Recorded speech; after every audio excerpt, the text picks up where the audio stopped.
All for a paperweight.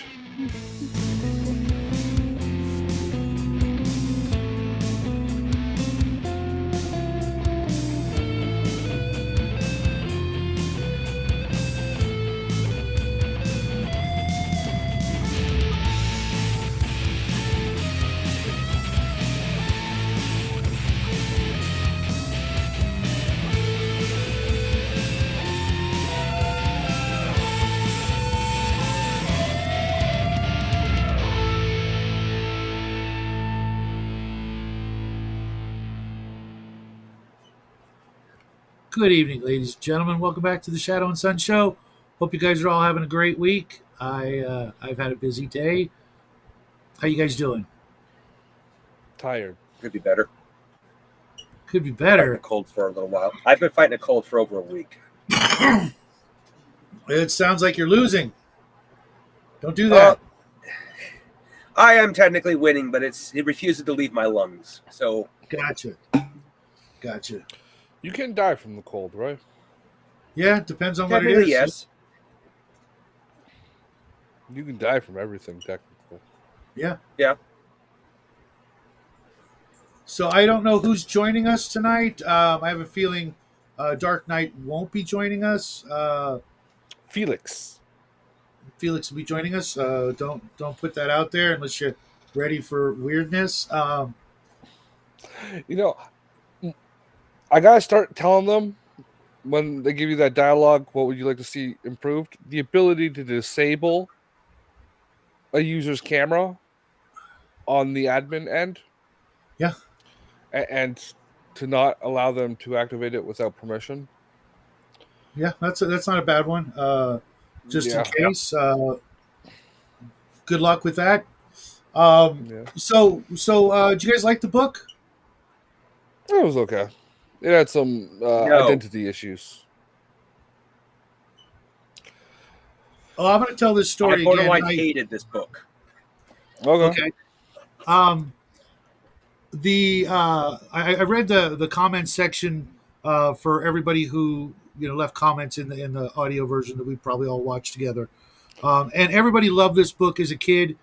I've never heard of this guy. I've never heard of any of his books, anything like that. There was one comment that said, "I've listened to this for an hour and I still don't know what's going on," and I kind of felt that way. But at the same time, unlike everybody else, I love this book. I love the way this guy wrote. The narrator was great. The his style was awesome. I loved everything about it, except I just learned a few things about why Shadow writes the way he does. Yeah. Don't write this way, bro. I don't think I ever could, and I wouldn't. No, it's not could. It's should. It reminded me a lot of Jack Vance's Dying Earth. A lot of superfluous. Well, at least that was consistent. Words that were Go ahead. Sorry. Well, what I said earlier, I borderline hate this book. I love the story. The story was beautiful. This book needed a motherfucking editor. There was literally over either one paragraph or three. I couldn't tell with the way it was worded. He goes from night to day to night again. Literally. Just like that. There's a sense of like time lapsing. No time lapsing. It's literally he says it's night, then he says it's day, and he says it's night, all in the same scene. Yeah, there's supposed to be some magic or something going on. But no, it's the. Is it medieval England, or are we at the point of the Saxon invasions? Or you're not even on England. Future? One of the main characters came from England. That's all I know about where you are. No. That reminds me of one of my favorite parts of the book, which was the mirror. There is a magic item in Dungeons & Dragons called a Mirror of Mental Prowess, and it's very much like this in some ways, not so much in others. I like the character of the mirror. We'll get into that. But I kind of like the things you guys didn't like about it. It showed how powerful a wizard he was, being able to go backward and forward in time. Which no. That's just it. There was no time jumps with magic. It was literally how he wrote the scene. He said they came up to a cottage at night. Then he said they had lunch right after they showed up on the cottage. well, no, they needed to hide the carriage before night, even though they got to the cottage at night. Then they said they needed hide the carriage before nightfall. And then they said right afterwards, oh, it's time for supper. We're going to go in and have supper. It's like, wait a minute, supper is after nightfall. You literally have no consistency in your timeline in that one scene. It's not magic, it's an inconsistency in this timeline. No, I didn't mean that. I meant like Justin was saying, the way he was, especially the items in his room or his house, from different eras of time and different places, even Alpha Centauri's third planet or whatever. It's a different thing. Okay, you got your wizards that travel through time. That's one thing. It's the world we're in. We it's inconsistent with the world the story is taking place in. Is it the past? Yeah. Is it the future? Right? Like it's hard to tell if it's during the Norman invasion, just after, because it starts off with King Ruthgard and the whatever his name was. Talking about I honestly thought that it took early place, kingdoms. I honestly thought it took place on a different world from the way. No, because it opens up talking like that. That's the thing. It really feels like. It literally feels like the guy started writing one story, got inspired to do a post-apocalyptic reconstruction story, and just didn't bother rewriting the events of the beginning.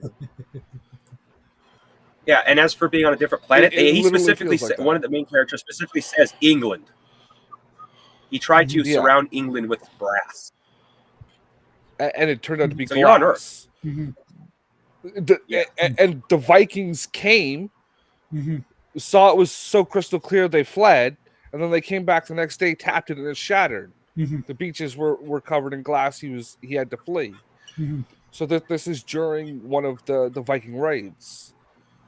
So, is it then, or is it like Shannara, well after the fall of civilization and the reconstruction? What one? No. The only time he says anything about what time they are in is when they go to grab the miniature boat. He specifically says, this boat ran aground. No, it will run aground. But he uses modern terms through the concept of the main character, because you're kind of seeing it through his eyes. So he uses modern terms, which suggests it's in the future. Yeah, well, they are time travelers, so they could pick up the lingo. That is mentioned in the story. But still, it's confusing. Yeah, with the different items from different eras as decorations and things like that. I really enjoyed that whole aspect of not being like the Gandalf-y wizard who's got one spell, where he could do all kinds of stuff, but at the same time he ran out of energy at one point. And I could see why this book was on the list, because it barring its inconsistencies and other things, there were a lot of aspects that little snippets here and there that I could see that helped inspire Dungeons and Dragons to be more of a magic game as opposed to just a tactical war game with an army of one, as they say. So I appreciated that, but yeah, there were some things that were confusing. Even the ending was confusing to me and seemed rushed. Yes, and another bit of the inconsistency. The whole book is time traveler. Well, he should know these things. Here's the thing: he literally during a part of it is in the future. Main character, the author, narrator says car, but then it immediately describes through the eyes of the main character. It's just this horseless carriage, basically. It's like, why would you do that description twice unless the main character didn't know what the fuck that was? In which case, he should if he's a time traveler. So once again, you got weird inconsistencies. Yeah. Well, just because you're a time traveler doesn't mean you pick up everything. You know what I mean? I can see how, going back and forth, etc., you're only picking up, 10-20% of what's around you. And, if you don't actually look into what a car is, it's just a horseless carriage. Right. So did you guys have he didn't say horseless carriage? He just described it as a box on wheels. It's like, I noticed that too. I'm like, huh? But at the same time, that could be condescension, though. I'd have to I listened to the whole thing on 2 times speed. So which I think is a mistake because it made it really. I ran out of time. I forgot all about it until about 3 o'clock. So 2 o'clock. Okay. So that's why I slammed the book out, and then I like, hey man, I'm going for a nap. I might not get up in time. To you, in our Like private I was saying at the chat. beginning, I really enjoyed the beginning of the book, the way he described things, and just the kooky additions. I found There's myself literally laughing half a dozen times or more, which is very rare for me to laugh out loud when I'm reading or listening to something like this. there are funny things. Like I'll give you that. There's like a real there's a gem there, but it it's like the guy had a contract issue to release a book, Hmm. and just like pumped out a rough draft Well, he without going in his over it. lifetime he put out over 60 books, which That would explain it, and they're all first drafts. I bet you. This is definitely a first draft. There's no like continuity editing or anything through it yeah. there. I, But I hope I Like hope to this there's one. never have there's those problems. literally a point. There's literally a point where the main character Prosperos turns to the audience and says something. Like he breaks the third wall and Okay. says something.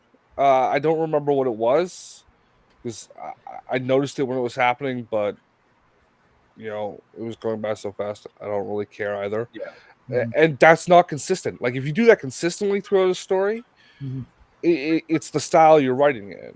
But Right. when you only do it once, it's breaking the style. Yeah. Okay. Because I don't think I'll ever uh, do fat. Maybe one and a half times. But when I had to speed, I'm gonna try and refrain from that because as I had to speed it up, I couldn't catch as much of it and I couldn't enjoy it. The first 2 hours I was laughing my ass off. Just the Oh, goofy stuff, and the way he described things and everything like that. I'm like, how have I never heard of this guy?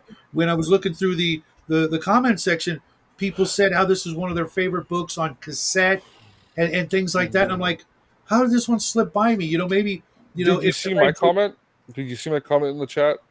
no, No, maybe I put it in after you. probably No. because it was at the very Um, beginning. yeah. Yes. When it got to the first tape switch, I asked, "How do I switch the tape?" Oh, okay. Nice. But Because that can be edited out. if you do look through all the comments, you'll notice there were lots of glaring, reviews of it. Obviously, not by professionals, just by people who had somehow picked this up back in the day. Because I guess it was like 2 or 3 cassettes. That would have been a chunk of change to drop in the day to get this. And I don't know how he slipped by my reading over the years. What's up, George? You want to pop in? You George, know where the link is. Um, so I'm gonna go look into more of his books and more about him and look him what up on was his Wikipedia. name? John Bellairs, I think, Yeah, John Bellairs. and I'm pretty well read, and I frequented a lot of bookstores back in the day, and I just never heard of this guy. And I even remember when I was looking at the book club list, I'm like, oh, this one's probably gonna suck, for me it didn't. I'll definitely add it to my collection at some point. Maybe reading it, on the page might allow me to absorb a little bit more. But I really did enjoy this one. Did you guys have a favorite character? Bacon. Yeah. Okay. Bacon. Not for anything he did, but because Bacon. Okay. Uh, Yeah, there were a favorite character. surprisingly scant few characters in the story, Yeah, which I didn't like. Roger.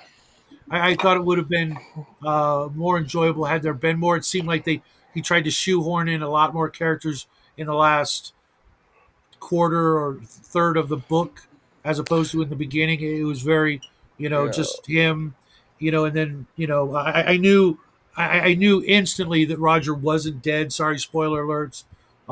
It was just yeah. there's no way. There's not enough Oh, characters to.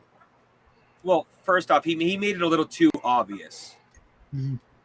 by saying right off the bat, "Oh, I know he's not dead. I will see him again," and making all these hints that, "Oh yeah, he's saying, "I know he's alive, so I'll do this and I'll do this." It's like, yeah, either the writer is wanting you to have false hope, or he's going to bring that character back. Right. Well, I did get a little choked up when he, said he was dead. I'm like, oh man, that sucks. But then I'm like, yeah, right. He can't be dead. Who else is going to carry this book through? Just the main guy. It was just like, there's not enough people in here to carry it. Yeah. That the death scene also brings me to one of the things that was so pissed me off about this book. The staff. The staff gets thrown around and treated like it's just a piece of wood, and yet he puts extreme importance into that staff in that one scene. A wizard's staff always breaks and gnarls and destroys itself when its wizard dies. That means you would have an intimate connection with your staff, and it doesn't matter if you see a woman eyeless with a knife in her hand, you would grip your staff tighter because it's your magical fucking weapon. You wouldn't drop it. And there's several scenes where he does shit like that. It's like, no. If that staff is literally that important to a wizard, he would grip it tighter. He would never drop it. Yeah, I'm gonna have to look into when this was written. That'll tell a lot about. It was released, at least the edition, February 17th, 1969. Okay, that kind of explains a lot. A lot of the things we take as rules about wizards kind of didn't exist until a little bit later.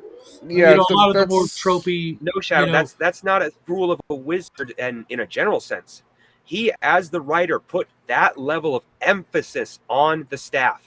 That's the rules within the story. Therefore, throughout the rest of the book, he was completely inconsistent with it. Yeah, saying staff is not important at all. I tried to get this through to you before. It's like you have to establish rules in your world, like that are consistent to your story, and you have to adhere to them. Right? Like when you're writing and you create some sort of system that is in your world, like a wizard is bond to their staff, right? That has to be something that is inviolable throughout the story because it's a promise you're making to the reader. It is like these are conditions that are as inimmutable as oxygen. Right. And when you start fucking with that, you start creating what's that word role players like verisimilitude, inversimilitudes. I can understand doing that to show like a new threat or a new danger or a new power, but that didn't apply here. Yeah, like no, there was actually a scene where it perfectly applies. The scene in the first tavern when he sees the woman with no eyes and a knife in her hand. His first instinct was drop his stuff and his staff and back off. Oh God, I'm in danger. Yeah. His first instinct, if that staff was really important to him, especially as a wizard, would be to grip it tighter. Maybe drop the bag, but grab his staff tighter to get ready to cast a spell. Or even just make sure he has it with him when he flees. And okay, so he writes that. Then later on, he thinks of this cool idea with the staff. You make note of it somewhere. And then when you're doing your next draft, which you always do a next draft, you always do at least 3. You change that. Detail. Okay, so no, this is like an unequivocal thing with wizards that they don't leave their staff behind. So he drops everything but the staff. Yeah, I think even just from the scene of Gandalf with in Helm's not Helm's Deep. This is not Gandalf. That's a different world. No, I know, different but the scene where Gandalf, refuses to leave his staff in King Theoden's hall, and they let him in with it. You had to have read that. But that's a different world. It's a different rule set. Right, but it's influenced, but it's not the same. No, but he should have at least, kind of remembered, like you were saying, why it's not his world. Well, no, I mean not his rules. The idea of his staff being important should have been reinforced. He shouldn't have, left it. And then when Bacon died and Bacon's staff shriveled up, how is that a thing? Because in Butler's world, those are the rules. They're not. He's not in Middle Earth. The No, Middle I Earth get rules that. don't matter to him. The rules to his world matter, and in I get his that. world, when a wizard dies, his staff shrivels up. Right, but when There's an intimate bond. It'd be like saying your heart was a separate thing to your body. You wouldn't exactly, like leave it exactly, lying around somewhere. there prior to 1969, there was only a small handful of stories about wizards, and Well, there's some there were hundreds, consistency. but like not the modern Tolkien-esque style. Like you're using that influence, but like Well, I also said, Merlin, etc. They always had it. You know what I mean? Merlin's hundreds of years, Right, right. but that's why I said there's always been stories. But like the you use the Tolkien reference. Well, I'm using more the let's say 1950s on. From that Yeah. point on, Well, 1950s, those are the 1960s. Tolkien references. Like Those were that's the more uh, what started with Tolkien. yeah, just the more common basic info that would be out there for Yeah. the average person. Um, Crafting, who's your favorite character? A character that didn't actually exist. The old man in the cellar of the actual tavern. Where he says, "Oh, these guys, bunch of snakes got in here, and one of the she snakes laid eggs in this brew, and now it just tastes awful. No one else will drink it but me, but I think it's got a special flavor. Here, drink it." Even though that was I just remember his this friend, scene. I love that. That's my favorite character. So For me, That was Bacon. yeah, Yeah, that was Bacon, right? Not the other one. I think that was his name. Yeah, there was Roger Bacon and Prospero. Prospero. I got a kick out of the mirror, but I also got a kick out of the troll when they were in the boat. The way he wrote the dialogue for the troll was kind of amusing. It was a fun Yeah. character. I like the idea of doing that with monsters instead of just making them just grunting brutes that don't have anything to say. I really like the idea of giving them some personality versus just having Yeah. them be just just Even his bags of taunting and teasing was always good. yeah. Or It was playing with their food. yeah. It was a overall the book had some magic to it. Like you said, there's a gem in there somewhere. It just needed a little bit more work, I think. 2 more passes. Yeah. I'm filling my water cup. Right now we're just going through the list, Exnard, of the books from the Dungeon Master's Guide until we've hit at least every author once, saving Tolkien for the last, because everybody's done that, and there's so many more authors left. Honestly, when it comes to Tolkien, I will not be here that week. Yeah, I don't even really more like for the next 5 months, because that's how long it'll do it. How long it'll take to do all the books. No, I really don't have any interest in doing No, Tolkien you at know all. what I mean. I've read the trilogy. I've read The Hobbit. I've read some other stuff, and there's nothing. I really don't think there's anything that could be added to it. I did a special with Table Breakers, I think, or Gatekeepers. I said everything I had to say. You can go back and watch that. I know. Sorry. There's really no reason to do it other than public outcry, and again, Fuck that. I'll direct them to previous episodes we've done. And there's no need for it. It would be different if the movies had just been coming out like right now, or something else came out, which That was God forbid enjoyable. they'd ever make the Silmarillion into a movie. I will No, they made it into a TV show. It's on Amazon. That's not that. It's so not that. That might actually be more. I'm not going to say more enjoyable, but at least you'd be able to pronounce the names in that in the One Ring or the Ring of Power or whatever. I literally couldn't It's pronounce any of the them names. rings of power. Mhm. Or how's it? You can do it, Crafty. Crafting, was there a character you despised or didn't like? I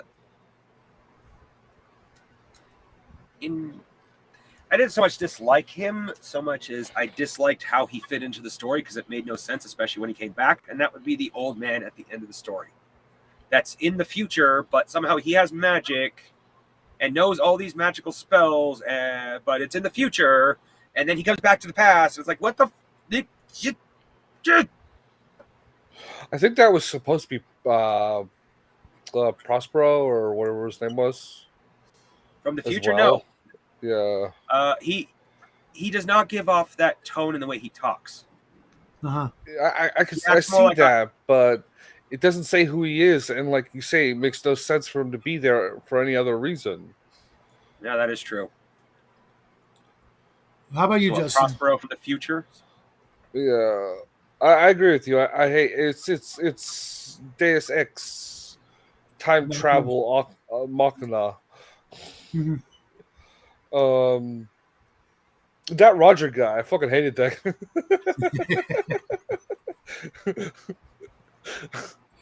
I still don't know what the fuck the paperweight did.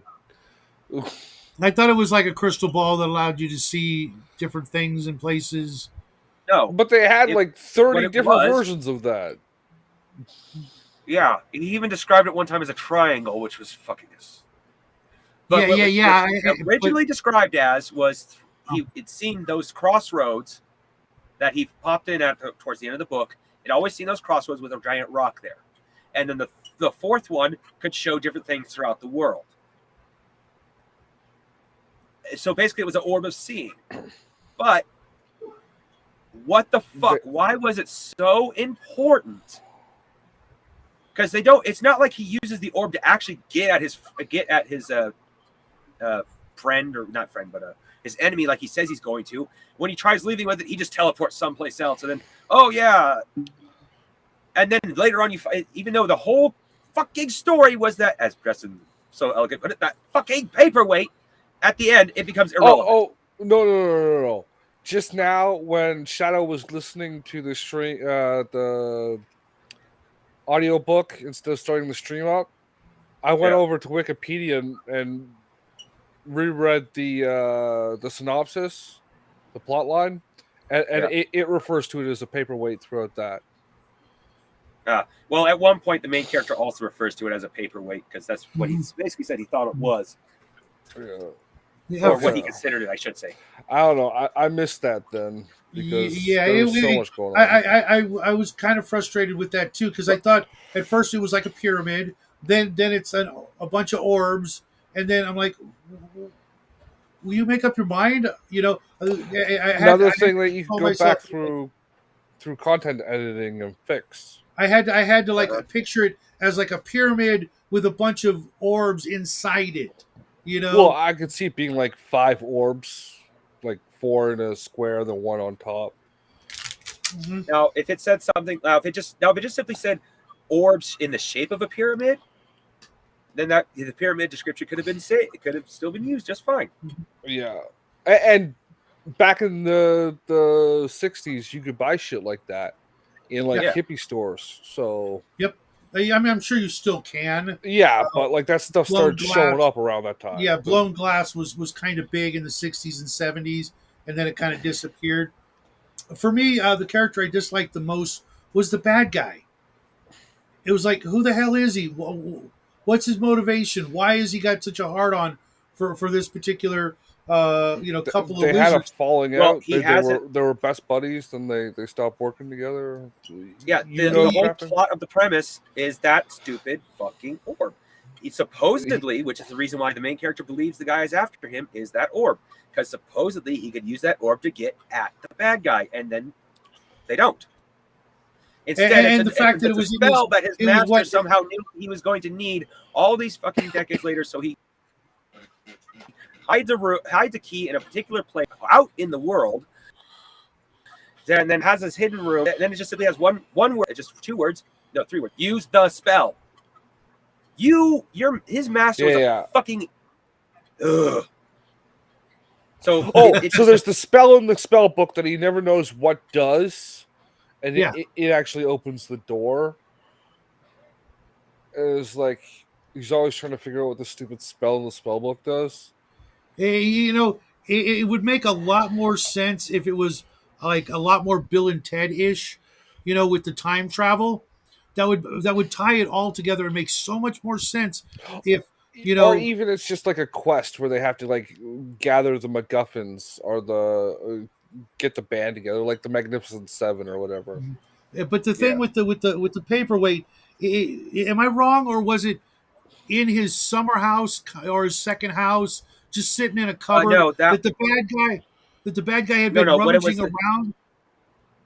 No, what it was described as was they were told by because they trained under the same master, that they had to go up to the mountains in this, because at that time it was a sheltered hut, just one hut, and they had to work for so long together, and before they could leave, they had to make an item together.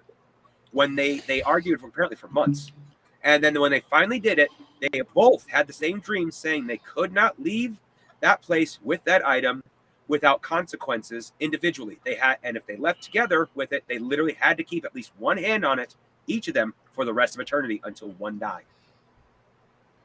And that supposedly made them connected. It was the whole premise for him going up to get the stupid thing. Yeah. Oh. Okay. And like, obviously, if neither of you can use it on your own, why worry about it? Why even so they make both it? agreed at the. Well, they had to as their tests for graduation or whatever. And they actually had no idea what they were going to make, so they just made it. He literally describes it as they had no idea what they were doing. They just made it, and that's why he didn't even know what it was or how it worked. That is so very like a kindergarten art class. You know what I mean? That's I haven't come up with an idea yet. I'll figure it out as I'm writing, and then I never go back to it. Yeah. Real quick, George. I really think it's a first draft. Real quick, George. I'd be willing to do that, but not. I'm not paying for it. The Rings of Power Hate Watch Party. No. No, thank you. I've got too much other stuff on my plate, bro. Yeah, for the most part, I've got too much respect for myself and Tolkien to really ever want to do that. But if the right people were hanging out, I'd probably join in. I can guarantee you, with stuff like Rings of Power and all the other crap they've done, Tolkien is spinning his grave so badly right now, we could generate enough power to power the world. Nah. I don't know about that, but Tolkien was a shit lib. He would have gone along with all this shit. Really? I don't know about that.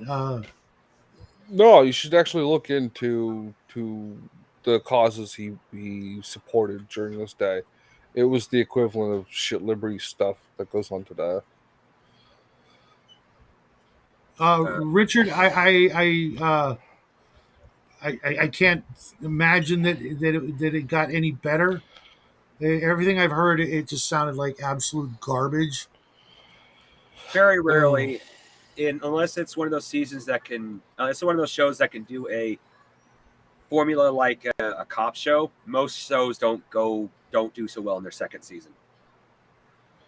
Yeah, or get better. It's like the first season is the best, and from there it's just the diminishing returns. Yeah. Either the people that absolutely are opposed to it didn't watch second season, or the people who did watch it just became so acculturated to the things they didn't like that they just stopped seeing it. So,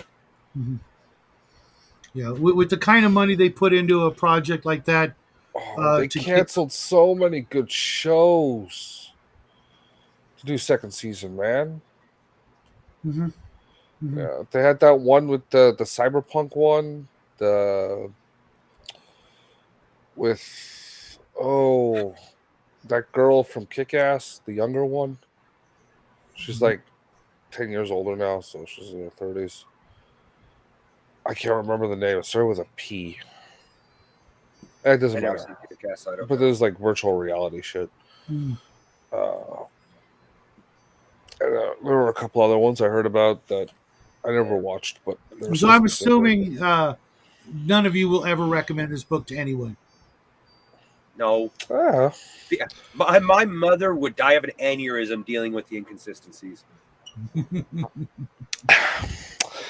I would introduce it to a up and coming writer to tell them to rip it apart and look at the kinds of things that should be fixed before you put your book out for publish. Yeah. Yeah. You really need to have an idea of what's going on and where you're going to go with any story. Yeah, Babylon 5 is one of the one of the exceptions, except the last season, but that's not because of anything, a lot of things. Studio meddling and Yeah. corporate shenanigans. And let's just pray no one ever tries to remake it, because they did. They tried a year and a half ago, and the project kept getting cut to just end up being a digital movie, like a CGI film. well, considering more than 50 of the actors have passed on since the project. If you rebooted it, it would have a whole new cast, so that wouldn't matter. Right. The living ones would do cameos. That's about it. Yeah. Is there anything you guys are going to take away from this and incorporate into your games? Magic items. A stupid MacGuffin that does nothing and requires your entire party to waste half their lives. A few, only a select few, because some of those magic items were ridiculously powerful, such as the book. That if you give any player that kind of book, they will literally try to rule the world. Well, yeah, but you have like everything they try to do with it have consequences. Yeah, like bad ones. For me, again, it would be the magic and magic items, being that you can throw a lot of flavor into your game and color and humor. Are you going to do that thing I told you to do with that book for Omanow's character? Yes. Good. Yes, absolutely. But we got to get back to the ship and things like that. Do you think he will watch this? Do you think he will watch this? Maybe. Okay, so maybe. But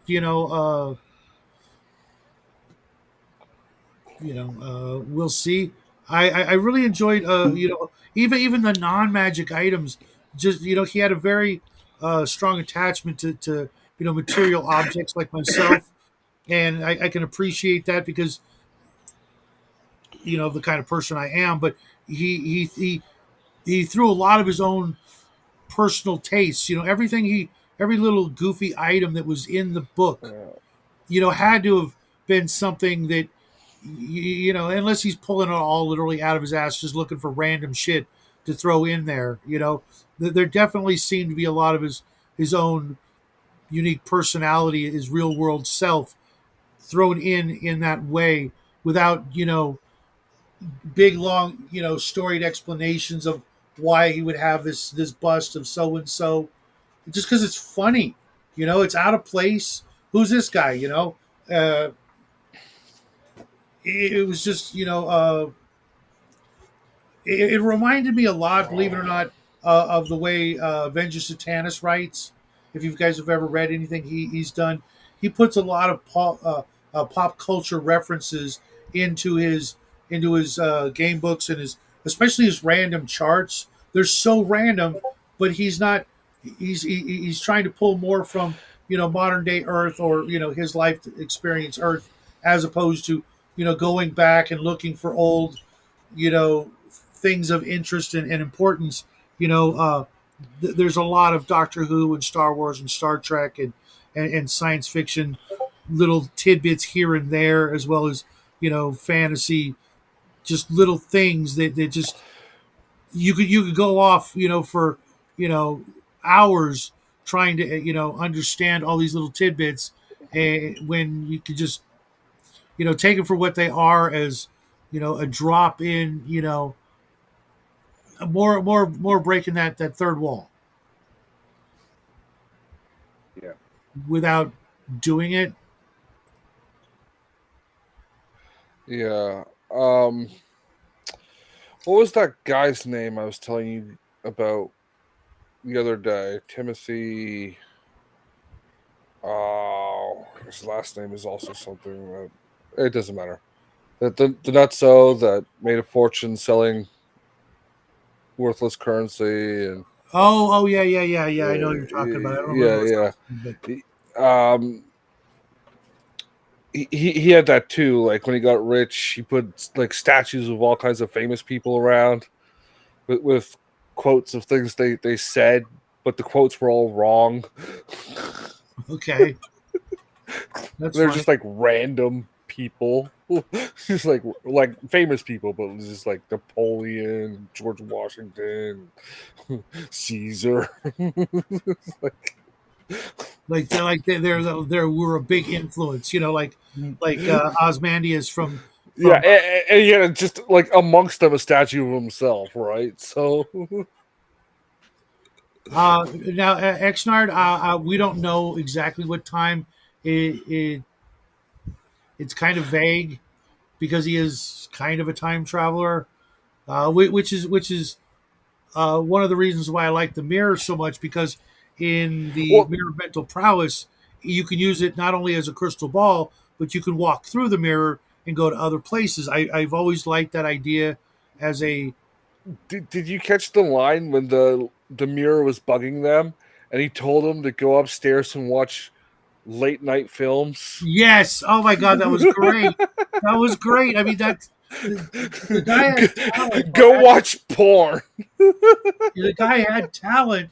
He just didn't have an editor, Well, or like I said, or it's definitely a first draft. It's like that's why I'm willing to go and not just recommend the book, because it's funny. I literally have it in all the books we've read, mostly because I've read them before, but even the ones that I hadn't, I literally found myself I'm here alone all day, and I'm laughing at this, and I'm just like, this is fun, without some of the headachy, paradoxes and things that don't make sense. The other stuff, now here on Wikipedia it says pages Roman numerals 9 174.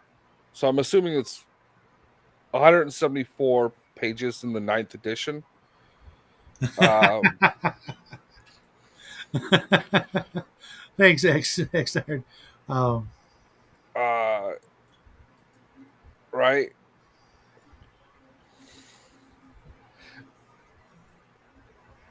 Yeah. So 174 pages. oh, that's all. Yeah, but what trim size, right? Like how big was the book? Mm, I'm assuming the paperback. 4 1/4 by 6 3/4 Uh-huh. standard for that time period in this kind of book. Um, so that thick, Yeah, very very thin, very that thin. thick. Yeah. Uh, Now, Xnard, I totally agree with you, but for this particular show, we're going through all of the books that inspired Gygax and Arneson to write Dungeons and Dragons in the first place, and there's going to be some stinkers. I think this is definitely better than Conan and the Spider God. Um, but epic, I wouldn't call it epic. It's more like something the guy probably whipped out over a weekend. Maybe a month, maybe. Um, mhm. Now, if I was writing this, there'd be a lot of diversions into brothels and absolutely. graphically written boner scenes I because don't know about that, but I've got a reputation apparently to uphold. You write one little thing about a teddy bear and get Raven to read it live on it. yeah, this is definitely not that. But for the Did you read that book I sent you? no, not yet, not yet. Okay, read that. I've been busy either writing the story for this month or doing other stuff or listening to this story, because I started last night, got an hour into it, and then I had to start over this afternoon or this morning after got the boy off to school, and watched my fill of news. I figured, okay, I could watch my usual routine, like my coffee routine, um, and at 12 o'clock, oh, I got 5 hours. All right, this will be fine. No, last minute. That's why the show is literally scheduled at 5 minutes later than 5 o'clock, because I literally was down. I was like 1 minute to spare to get in here into the studio and start up the show. This guy down here is like, show canceled today, and I messaged you, and we pushing back a half hour. Yeah. There's gonna be approximately 10 or 12 more reviews before we've hit every author, and once we've hit every author on the list from the appendix N, then we'll see where we'll take it. I have no problem hitting every book if we're doing them bi-weekly, like every listed book. I wouldn't mind if somebody would give me a actual form with them all listed out, like a Google Doc, so I can check them off as we do them. Or that list that we keep getting from that website is kind of confusing for me. Okay. And I think crafting also has that problem. From what I've heard, found had Stephen King on it. Yeah, that's not the right one. That's not the right one. It's so small. Maybe I'll just take a photograph of the one. Can you just create a Google Doc and just copy it down, and then I suppose I could do that. Author, the list of books, and then the next author. You can do a page for each of them or something. Yeah, because we've been doing this about a year, right? Yeah, and then no, it's not been that long. We've been doing this less than 6 months. We started this after I started my show, and that's only been about 4 or 5 months ago. Yeah. That's nasty, Exnard. It feels longer though. Tolkien clearly had no way with the women. He probably married his middle school sweetheart, and that was it. That's not a bad thing to do, though. No, I get it, but literally had no real. It wasn't real. It was background to the story. It's not. Yeah, but I'm with Exnard. All life strives for that one thing. That's one of our most primal, motivating factors with not just us, but everything else. He also came from a time in a class where you're supposed to transcend the base urges and needs. Right, which is retarded. No, it's being more than yeah, but there's some things you just can't. That's like one of the core premises of your religion, bro. And yet, it's never happened in the entirety of human history that I'm aware of. Well, you're supposed to strive. You're supposed to strive, right? And some people did that better than you do. One of those people being Tolkien.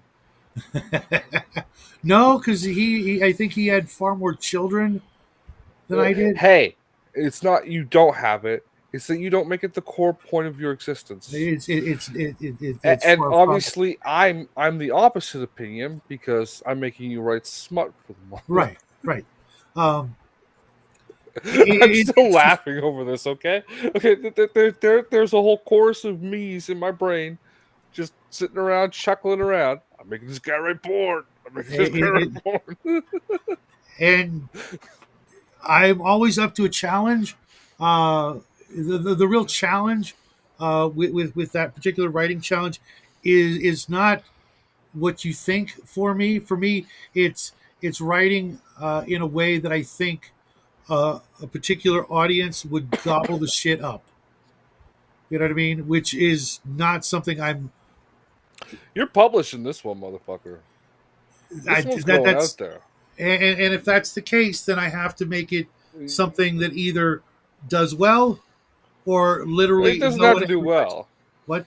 It doesn't have to do well. Well, no, I mean, for It's me, going out under a pen name, so don't worry. if I'm going to do something, I'm either going to do it really, really well, or I'm going to do it to the point that no one ever asks me to do it again. No, you're gonna do it again. But put it out under your wife's name, though. That would be funny.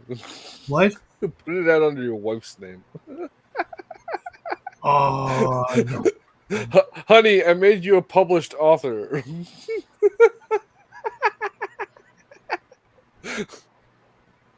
No worries, Exnard. It's 5 hours of your life if you want to look it up on YouTube and watch the audio or listen to the audio. Save yourself. Yeah, I'm Save glad I read it. yourself. I'm glad I read it. I did get, I literally was enjoying the shit out of it.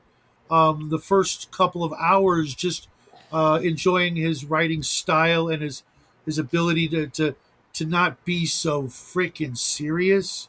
There's a lot of authors and a lot of fantasy stories that go out of their way to be funny, like Spell for Chameleon and Hitchhiker's Guide to the Galaxy. I despised all of those. I absolutely did. It was just like this is too intentional and not natural. Whereas this seemed natural. His sense of humor and just like happy to write whatever it is he's writing. Hitchhiker's Guide to the Galaxy was a reflection on the ridiculousness of the world at the time. If he would have read it today, it would be even worse. It's not meant to be serious or even remotely taken seriously. No, I totally understood that. Of the time. And I've always been a fan of British humor, but for me, it was just like too gonzo. It was try hard before try hard was a phrase. Exnard in Shadow's Discord, you are in there, correct? If not, find a way to get there. Yeah, there is a thing in what was the task text channel, because Shadow is very imaginative with naming his channels, called Appendix N Book Club. I just put the audio thing in there. Yeah, I meant to ask you about that, Justin.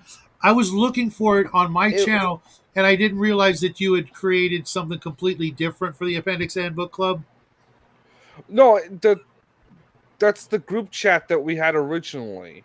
Right, I didn't know. It totally slipped my mind that was a thing, because up until now, and that's yours. It's under your control. So okay. Speaking about control, somebody, I'm not going to say who, was kind of concerned about who all can read the stuff in your writing challenge thing. Okay, I can. There's like 8 people in my Discord. Right. That's what I tried to explain to that person who should be here but isn't. Raven. I sent her the link, but she's waiting for us to, finish up with talking about this story, which we're going to do in about 2 minutes because there's really not much more to say about it. I enjoyed it. I think we're all on the same page. Like, this got fun moments, but the characters it needed more. The last thing I'm going to say is I'm going to find the time at some point to read more of this author's stuff or find some stuff and see if this was more of his books are on the list, right? So I don't remember. I think he's just listed by name, isn't he? I think so. I don't technically regret listening to this author, but if we listen to him again, I hope this is early on in his career. Because if this is what all of his books are going to be like, I will not stick around for all of his books. I don't know. This really feels like a cash grab. So I can see that, or the equivalent for the time, this is his 3rd book. Oh, okay. See, that's actually very hopeful if you think about it. He went on to write, 57 more books.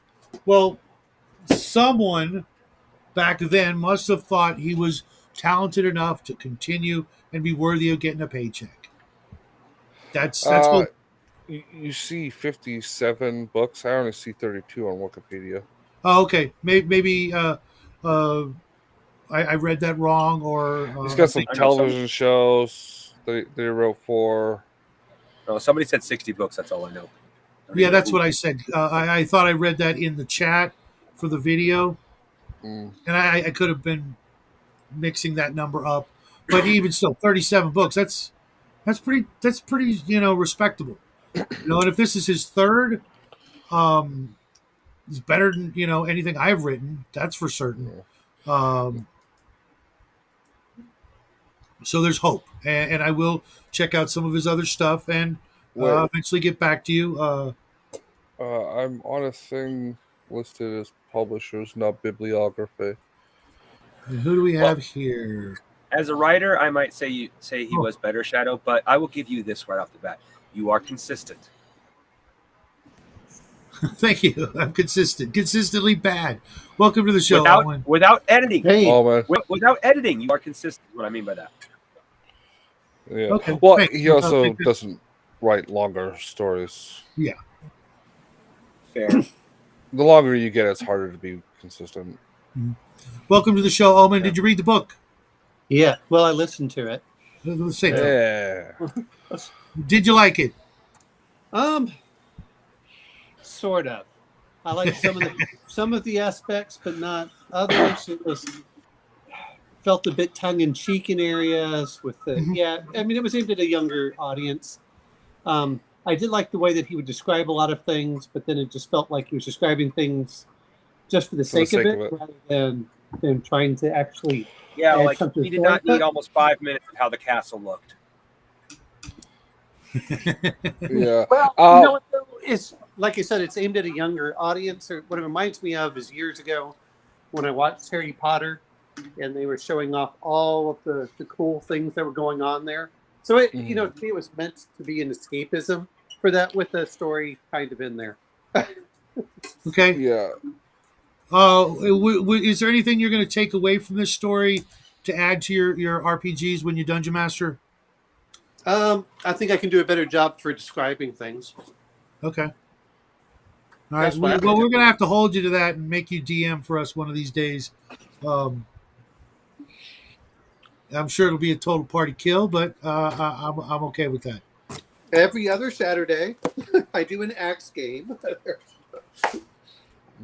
Yeah, my dance card is full right now. I don't have any free time except the free time that I have to maintain my sanity on Mondays and Wednesdays. Otherwise, I am booked solid. Oh, I know. I know. The games are going to be joining anytime soon, or ones that I GM. So. Yeah, but like I said, every other Saturday I do an axe game, and it's. I expect the party to be something pretty rough, but I have to review the rules this weekend because it's probably going to be a big battle, and we'll see if they survive. So I know I missed the first hour. So what's You just recapped everything we said. Oh, okay. Okay, then I don't feel alone. Yeah. I was Exnard. One of these days, got to have you on. I didn't know someone else had done an Appendix N book club, but don't care. Still doing it. Still going to keep doing it. Well, I mean, it's as much for us as anyone else. So right. Yeah. There's a lot of us, in our circle that I've noticed, haven't read a lot of the more standard things on this list, the things that are, really well known.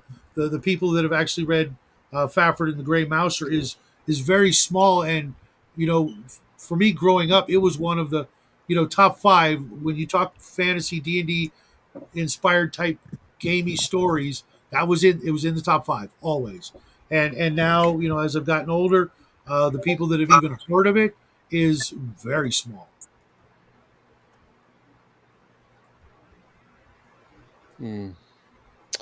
Yeah. Well, I mean, the Fafford and Grey Mouser you're talking about. Yeah. I probably didn't read Lord of the Rings until about 4 or 5 years after I started playing D&D. Though I'd watched all the movies at the time, all the Rankin Bass stuff. So right.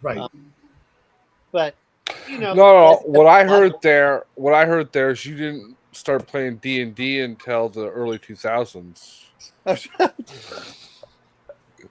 Well, there are some of us that is the case. Well, yeah, for, me, and, but still, that's you like, can't hold it against them. It's the old schoolers that have been doing this for 45 years, and they say they've never read Conan or Tolkien or Grey Mouser and Fafford. I'm like, what the hell you been doing with your life? I mean, how do you miss these absolute foundational blocks of this particular genre? It's Well, and to be fair, this is where fifth edition came in. Is fifth edition is Harry Potter. I mean, because that's Yeah. what people grew up on at the time. And I'm not knocking it. It's just it's a different flavor. I will knock it. Harry I'm Potter not is gonna. lame. I mean, honestly, I don't knock. If you're gonna play a game for whatever you want. But it's 5e isn't for me. That's all I can say. It's like games are games. What these people need to do is be force-fed Conan down their pie hole. There are too many boobs for them if it doesn't involve the OnlyFans. So nice, Omen, nice. Well, I'm pretty sure they want to take Conan Schlong first, but what Shadow will have to get his camera up for. No. Isn't that the Wretched Game Men or Man? And, hey, what are you doing Wednesdays? Noon Eastern. We're looking for a DM. I honestly, Justin, I think it's going to have to be you or me, and I don't want any part of it because I can't wrap my head around the mechanics yet. I just the whole. It can't be me. I want to play the game. I know. I don't want to run the game. Yeah, I want to be the one making the ridiculous things happen. Mm-hmm. After pulling some chick out of my inventory. Yeah. So this officially ends the discussion on the Face and the Frost. Unless you want to add anything, Omen, like whether you'd recommend it or anything. You know what? I would recommend it if you have a child that's probably under 12, and you read it next to them. I think that it would be pretty good for that aspect. Okay.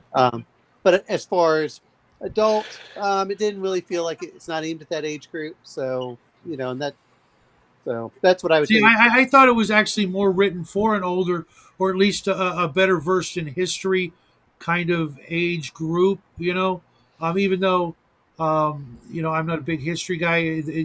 I could appreciate or see how other people would appreciate the historical references.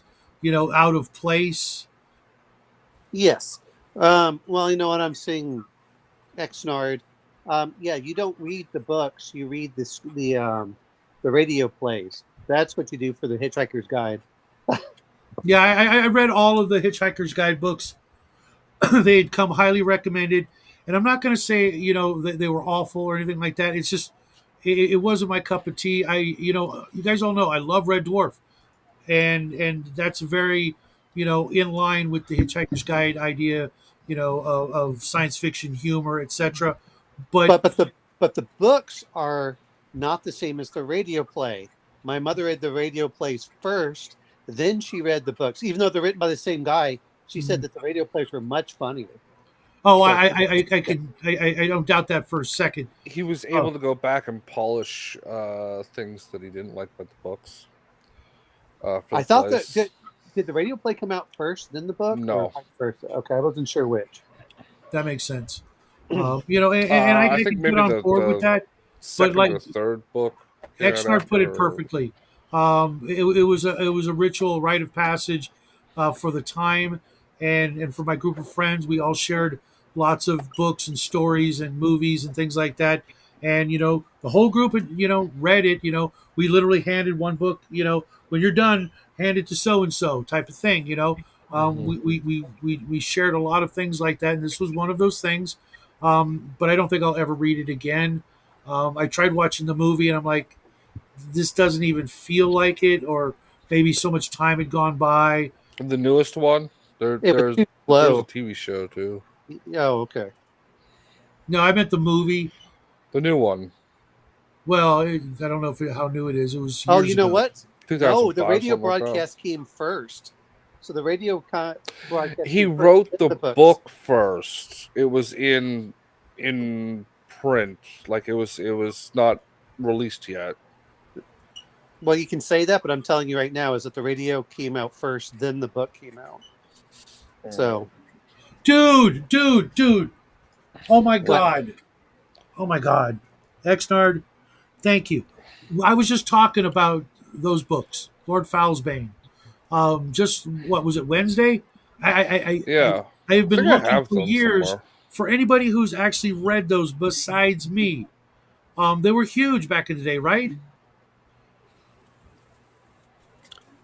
Uh, Nobody here except you and me, Exnard, have ever read those books, and I can't remember a thing about them, but they were huge. I am I'm only actually going to 33 with reread. a reading disorder. No. yeah, relax, man. Yeah, it wasn't like a personal attack on you, man. It's just I meant you guys, as in all of our mutual friends, the big old circle of all the people we hang out with. Not one of them knows what the hell I'm talking about when I talk about. And I didn't mean that as a personal attack. I meant that more as a, I haven't read most books in this fucking world. Well, most people haven't, bro. But that's okay. That's okay because you help us sort of round out the the the full spectrum and the full gamut of types of people who are into this hobby. You know what I mean? Yes. Not saying you're at the low end, but self-admittedly, there's things you haven't I done that understand what you're saying. most. But that's cool because that means this hobby is still accepting and inviting and welcoming to just about freaking anybody. Even a lot of people we wouldn't want to ever hang out with. It breaks down all those barriers. Because it's kind of like all those pictures you've seen in game books where it shows the kids at the table, right? But then like behind them is standing their character that looks nothing like them or like an exaggerated version of themselves. You know what I mean? Have you ever seen those that kind of art where in the beginning of the book they're trying to explain what's a role playing game, and the people at the table kind of disappear. It's not about them; it's about the characters they're playing, and they're often very different from the real person that's sitting at the Yeah. table. Did this book you were mentioning with the character Thomas Covington? Yeah. God, he has the worst opening ever. He gets leprosy. His wife leaves him. Then he gets hit by a car. Yeah, yeah. He's missing two fingers or some shit. I'm just wondering where he left them. Um, The leper colony. That's where he yeah, left them. yeah. So what do we watch? What are we reading next? I have no You idea. I don't picked know this one. Whose turn is it? Shadow. It's your turn. I don't think Unless it is. crafting wants to go. In other words, it's not me. That's what I'm saying. Okay. Sure, I Crafting. just gotta look at the books first, real quick. Sorry, what was that? Crafting. I said I can go. I just gotta look at the books real quick. Yeah. If something jumps This out is at why I you, want that list in Right, a document that we can check off, and it's nice, clear, and it's specifically. Oh, shit. Not bending down to pick the book up. Oh shit. Okay, I'll do it. So My back is doing better, but not by much. You saying, Omen? so I've been reading the third book for the the Elric series, and it's kind of weird because the story is dealing with a character that seems like Elric, except during World War II, right before World War II. Jerry Cornelius. I don't remember what the guy's name is. No, he's a German who's Oh, over in right during the Nazis, and right now he's being interrogated by the Nazis to give up the sword. So it's interesting. I was like, what in the world is he doing? Anyway, I'll get through it eventually. but it was like, what are they doing for that? But yeah, it's different. It's not what I expected, after Stormbringer kills Elric. So spoiler alert. What? I'm not worried about it. You know what? You knew he was dead from if a book's been 60 years old, it's kind of hard to say spoiler. I know. That's why I say it. Oh, wait, if we're gonna really spoil it, guess what? Ben-Hur dies at the end. No, he doesn't. Oh, Jesus Christ dies at the end. If he comes bro, back, man, I hadn't read that yet. he comes back. Oh, that's even I worse. can't find one that's not some specialty version like the advanced version. Of what? So the appendix N. Appendix N? Well, it's the Yeah. advanced Dungeons and Dragons Dungeon Master's Guide version. Oh, Yeah. okay. It should be Yeah, in the first edition. just pick a book, Shadow. Actually, you know what? Yeah, you pick. Okay, what are you guys in the mood for? I don't know. I'm looking at some of these, A and fantasy story. well, I no, mean, I mean, I'm looking at some of these, and like, okay, we've gone through the first two. I don't know who's Lee Brackett. What did he write? or Just she, curious. I'm not sure. You know, and there's the other thing is at the very bottom where, you know, Gygax says A. Merritt. I don't think I've ever read anything by A. Merritt. And Pratt? I don't remember Pratt. A Merritt. Well, there's Fletcher Pratt. There's but no, one of the things that goes over is we've done Paul Anderson, we've done John Bellairs, then there's a Lee Brackett, a Frederick Brown. Did we do a Lynn Carter? Oh no. No, we haven't. We did L. Sprague de Camp.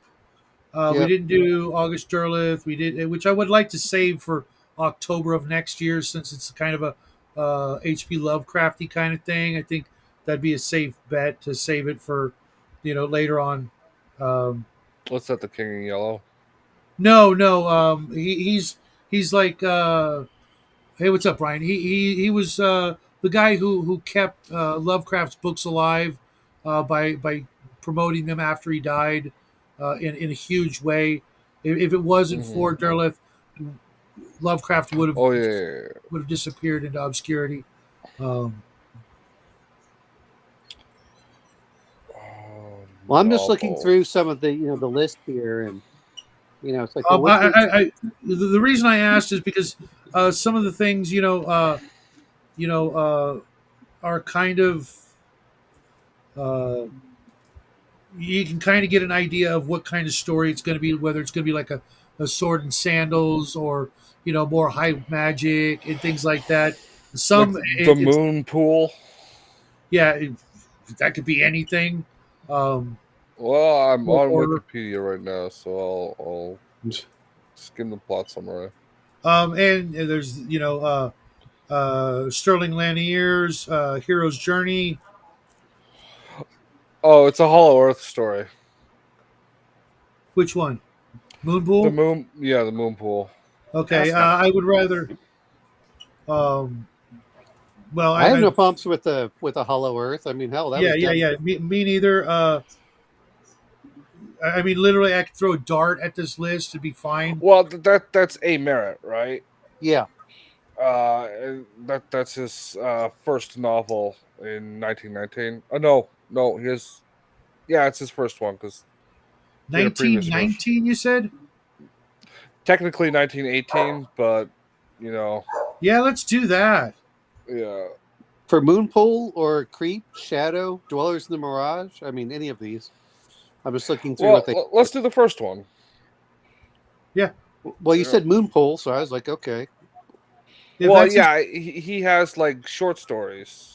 Sure. That are older, but if that's his first book, I like the idea. It says novel, and I'm looking for the page count here. It's 254 pages, so okay. Let me find something to write this. 70 pages more than the last one, give or take. A. Merritt.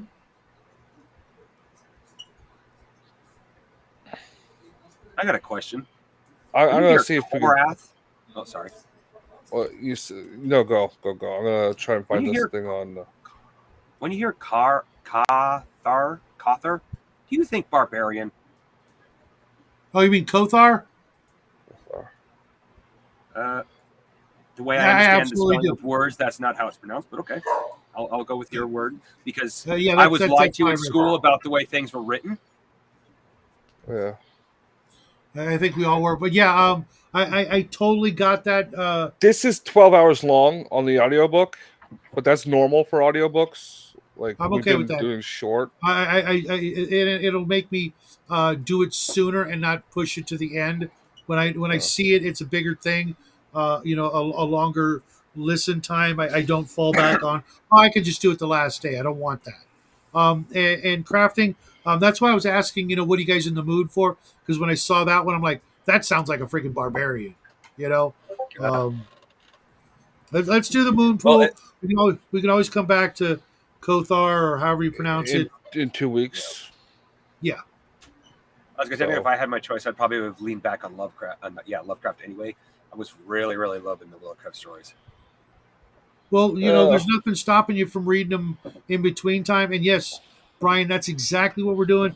We're going by the old Dungeon Master's Guide, AD&D Dungeon Master's Guide. There's the original Appendix N suggested reading list for role playing was in that book, and to this day there are plenty of books that I've never gotten around to reading or listening to, and so we did this because we want to kind of get an idea of what inspired Gygax and Arneson to make Dungeons and Dragons, because they were playing medieval war games and probably reading these books and like, hey, what would be kind of cool is if we could incorporate the things we like in these books into our gameplay, and thus Dungeons and Dragons was born. Hey, Squirrel, how you doing, man? You ever see the movie Explorers? I don't think It's so. like 4 kids. They get like one of them has a dream of building some alien technology, and then they get like an old tilt-a-whirl car, and Okay, I they think I slap it on might have. there, and then they go to like the end of it's them going up, and they find it like it's just a couple of alien kids that stole their dad's space minivan. It sounds funny, but it could be another movie that sounds similar. It had what's his name that killed himself in the 80s at the Viper Club. Oh, River Phoenix. Yeah, it had him in it when he was younger. Yeah. Well, Yeah, nonetheless, I think I have seen it. there's this scene where they're in the basement, and the one kid just has like there's the beam, like the beam for the house, and then the wall, and it's just like 2x4s nailed into it for shelves, and it's just nothing but pulp novels all the way up. Right? I could just see like each one of these guys having that in their house somewhere, just like 400 or 500 pulp novels. No, I don't. Oh, I don't blame them at all, considering how much you. I mean, if you look at the television at the time, it's like, yeah, it's time to go read. Exactly. Yeah. And they're like 30 cents a book max. Right. Yeah, but I mean, but they were still somewhat expensive. I mean, apparently this A. Merritt was getting paid a lot of money for a writer at the time, like up to $25,000 a year or something at the time. I wouldn't mind getting paid $25,000 a year for writing. Yeah, but that's 1919 today. I would know. Yeah, I don't know, Squirrel, if there was a saxophone in that movie. Justin? I think so. I think there was like they played I think it was Rock and Roll Never Dies at the end, and one of the ends played a sax or something like that. I don't know. I haven't seen it in a few years. Yeah, when I was a kid. One of these days, I'm going to get back into the habit, hopefully next year, of doing a lot more reading for fun. Mm-hmm.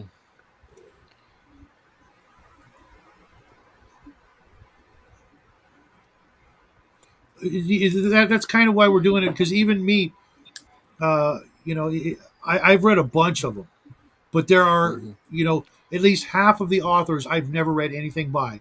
And I was looking through the book, back before we started this. I'm like, you know what? I need an excuse, and I want to get some other people into it. And I think I've read 2 or 3 new authors since starting this. Well, Never like, read before.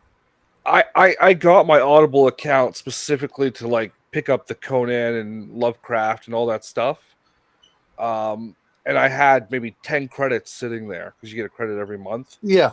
And like I just hadn't done it. And then you said this is just like, okay, this will actually motivate me because Yeah. like it's the genre. And it's more people than I was originally thinking. I was originally thinking the old classics, right? Just like the old fantasy and sci-fi classics.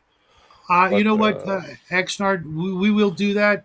Uh, I don't know. You know what? the Yeah, Gore but books, he hadn't written them then, yeah, so that's why. but I mean, those are the whole things that are coming into it. Is I have Clark Ashton Smith, which he did what Hyperborea. Mhm.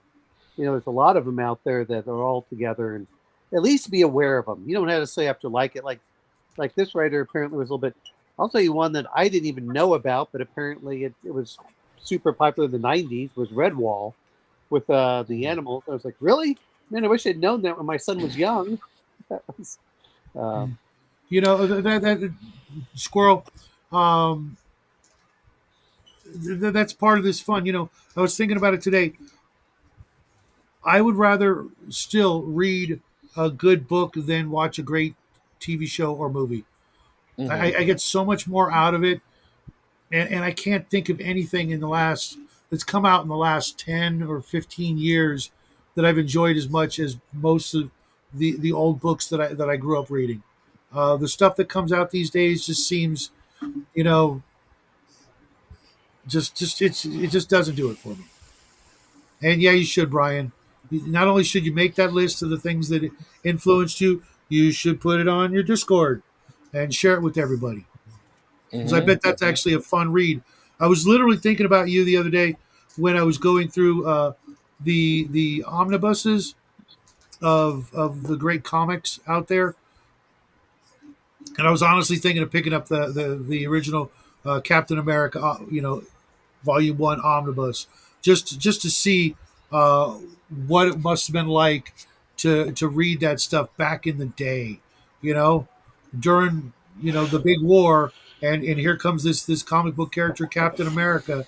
That must have been just wild.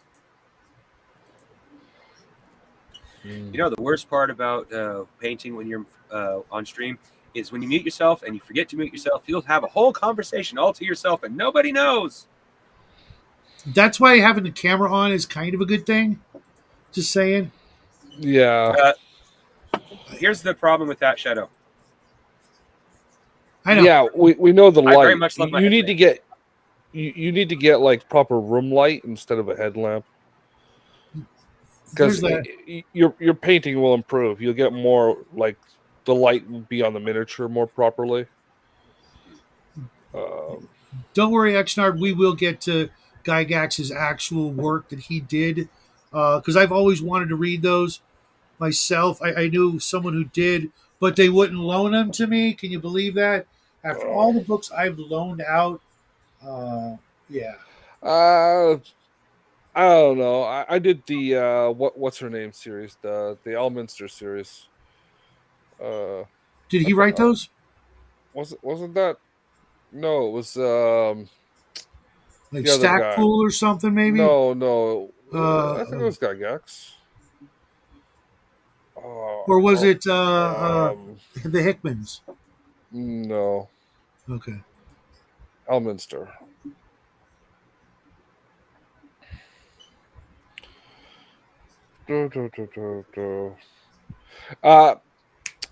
Ed Greenwood. Oh, okay.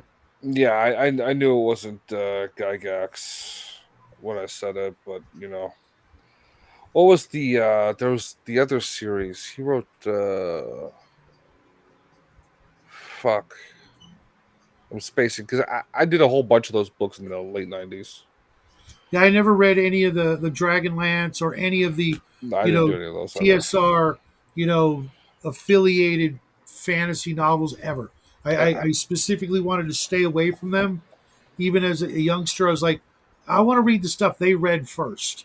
Yeah, You know, because I the Dragonlance, I never did that. The Dark Elf one, Dritz, I never did those yeah, ones. or the Forgotten Realms or whatever. Anything that was Elminster is Forgotten Realms, and so is Dritz. But yeah. I think I only hit novels that were in the Forgotten Realms world, but not the big, the more '90s tentpole ones. They're the '80s ones. I downloaded an ebook collection. I was going through that for a while there. There was like 50 books in it. I got through about a third of them.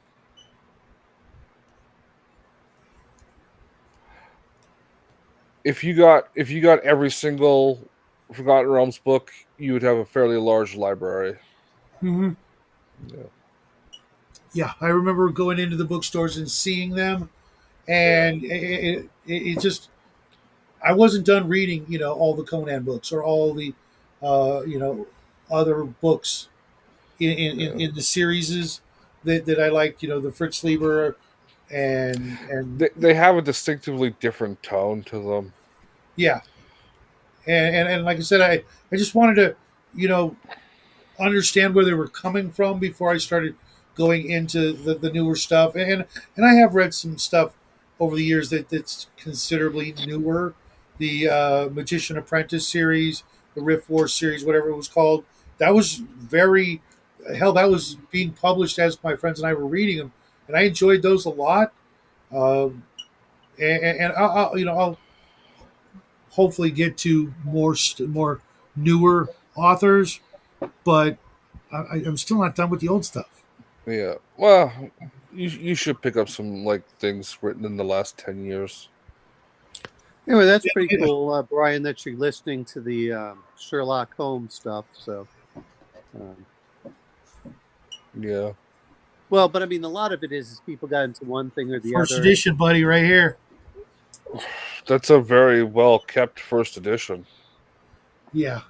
Is it a first edition of the collected works, or is it like? Because it's not a first edition of the individual works. No, no, Yeah, no. yeah, but those were all in a magazine. Yeah. I mean, that's why it was a lot of stuff was written as a serial back then. Yep. Yeah. This is actually volume 2. I don't know why it was first in the row. That's weird. Blame Jackie. No, he never touches my books. Oh, He would get you're supposed to blame him cooties. anyway. Yeah, let's blame him anyway. No, you blame the Yeah. dog. That's what you're supposed to do. Brian, Oh I yes, love the dog has Sherlock been reading Holmes. his books. Hey, Uh, it's just like whenever the dog, whenever you get a really bad smell, you always blame the dog. Yeah. Rule 1 is who smelt it dealt it, bro. Yeah, it's not But really in as good a condition as you think. No, that's a pretty good condition.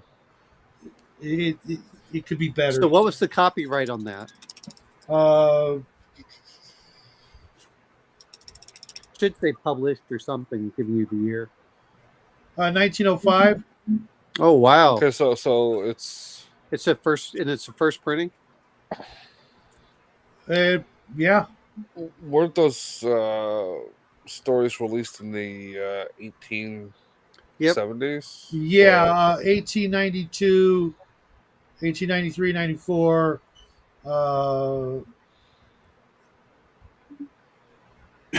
Yeah. And 1920, 1922. Okay, so yeah.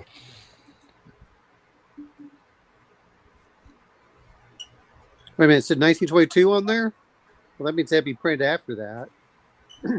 Yeah. I was just So when reading. was it printed? That looks to me like it's one from the 40s, 50s. Yeah, I'm trying to find when it said it was printed. Should say Yes. published or something like that. Yeah. Yeah.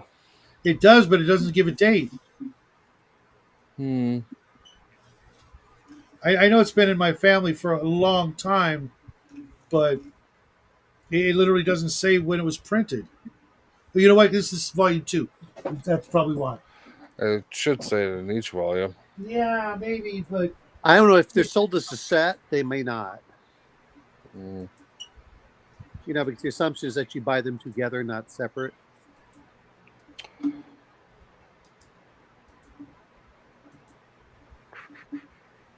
Yeah, well, yeah, most 1922, Okay. which is weird. Volume 1 is like smaller than Volume 2. This. Yeah, it might be like, do they have the same number of stories in them? No. Well, here's the other part too. Is you do a volume 1, and then at the end you can do a volume 2. You're like, well, you're just going to finish out whatever's there, because books will only up to a certain size, and they say, okay, we can't get them any bigger. We have to put them in the second volume. They're not like some books are like a 500-page books. Like, all right, this is just excessive. I'm still looking for that Squirrel Strategos. I've been looking for that for years. That and a better copy of what was H.G. Wells' Little Wars. I think that's what it is. Another book. The copy that I have is beat to shit. Well of Souls is on the list, Exnard, and we will get to it.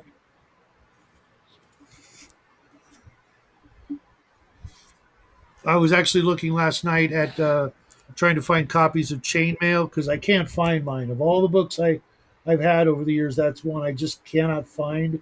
And I know I wouldn't sell it because I've kept all the other ones, the original D&D books and Don't Give Up the Ship and Star Probe and things like that. But I can't find my Chainmail, and a first printing of a third edition is like $1,500. That's retarded. Right, when you could literally on the same eBay page buy a recent Wizards of the Coast reprint for $15. I think you can go on Lulu and get it for $5. Probably.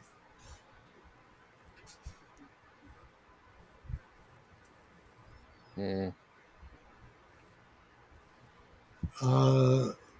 Exnard says he'd rather, because rather than reading fictional novels, I find it far more interesting to find authors give speeches. Ken Casey speaks at Moonlight or Moonfish. I don't even know what you're talking. Well, and when you say speeches, I don't like when they give speeches because they don't have time to develop their world and their phrasing and everything else. It's an hour. Like, oh, okay, but I can see his point though. If for certain authors, if they've done, enough to where now they're talking about it. It's like listening to old actors, talk about the business back in the day. I can listen to freaking Christopher Walken talk about show business back in, before I was born all freaking night long and not a problem. Who are you fooling, man? Yeah, Christopher Walken wasn't alive before you were born. He couldn't have done show business back then. What's up, Doc? So, what's up, Doc? Anyway. Of Little Wars, Squirrel. That's nice. That's a nice piece of history to own. I hope that you have people that you can pass that on to, because a lot of things like that, if we're not careful, are going to end up in a landfill. And that's like, you should be happy for that, Shadow. It'll make your copy more worth something. No, and you will be alive for the next 4 or 5 generations. So a lot of it's going to go in the landfill, and then you can sell it off to the weird museum. What I should do is just start buying landfills, right? Apparently, there's one of them where you can where they have some Bitcoin. Yeah, I'm pretty sure that drive was fragged by now. Just exposure to the elements. It's not in the elements. It's underground. Okay. I mean, yeah. Okay. I just wrote down on my list. I'm gonna. No, it's in a pile of trash. I know. being corroded in, I don't know, leaking diaper ooze and Oh God, dude! a can of like. If people only knew, I mean, I if they only knew, Antique Roadshow was like the closest thing, and maybe American Pickers, those kinds of shows to kind of remind people that, hey, just because you think it's garbage, maybe it's not. To You someone know, else. No, yeah, I keep thinking, yeah, one man's garbage is another man's treasure, and I could think is, that's a lot of garbage. That's all I could feel when they were doing a lot of their stuff in the American Pickers. I mean, I like Mhm. I like things that are functional more, but I Well, mean I some of the the things. reason I watched that show is because I liked watching them get the things refurbished and brought back to life. Yes, I yeah, love that. What was the other show that did that? There was one with counting cars or something like that, but there was another one. I think that's what they did was just restore The old restoration show that was a spin-off of American Pickers. yeah, because it was their guy, and then he got his Yeah, own show, and that ended up driving his business into the ground. yeah. I still appreciated I couldn't seeing those. stand it Like, because I watched the History Channel, watched the damn history. I'm so sick of not watching like Yeah. real history. Sorry. well, yeah, but uh, Well, you don't even get that anymore. You don't even get like object history from the last 100 years like that qualify as. Now you get fucking ancient aliens, and here Raven is. yeah, where is she? What the hell? I don't know. I figured mentioning ancient aliens should just pop up. I Stop! just Don't tell me anymore. Don't tell me anymore. Because Uh, I'm terrified that yours is going to be like the only submission. You know what I mean? Because I haven't received anything to read yet. So like don't tell me anymore. Hopefully I'll like what you wrote, and I'll give it full marks. But everything's the contest ends December 15th. I know that's a ways away, but I just I envision it's only getting a month. right. Getting hit with, okay, here's 30 things you got to read and grade, and I'm like, you're joking, right? I'll get through like five, and Yeah. No, you won't. There aren't that many people with completed role playing games. well, it doesn't Are have to be. It doesn't have to be a game. It could be a supplement. And there's all uh, kinds of things that qualify for the contest.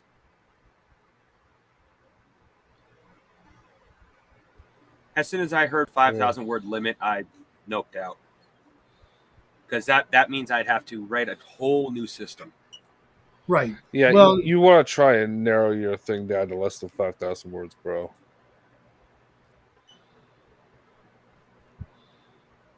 That's going to be a no because of the way I'm setting up my game. I literally can't do that. I have to have certain rules in place because you're able to make your own powers. I'm sorry. What did I miss? Xnard here. I'm referring to a video without posting the link. The title of the video. What's the title of the video? I'll give it a look.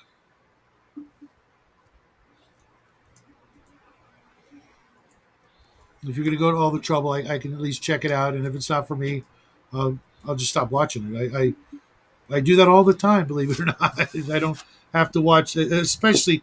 Oh my god, completely off topic. But if you make a video and your title doesn't, you don't even talk about it like a news channel or a news show or whatever you want to call it, and you don't talk about the thing in the title until the last like 5 minutes of a 30-minute video, that's a great way to get me to unsubscribe. Just saying.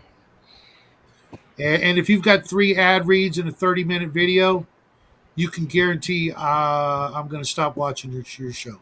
Actually, that isn't what bothers me. It's the one that does it every 5 minutes rather than once every 10. Or they try to be sneaky about talking about one of their products or their something else that they sell or shill or market or whatever. I was like, I'm not here for that.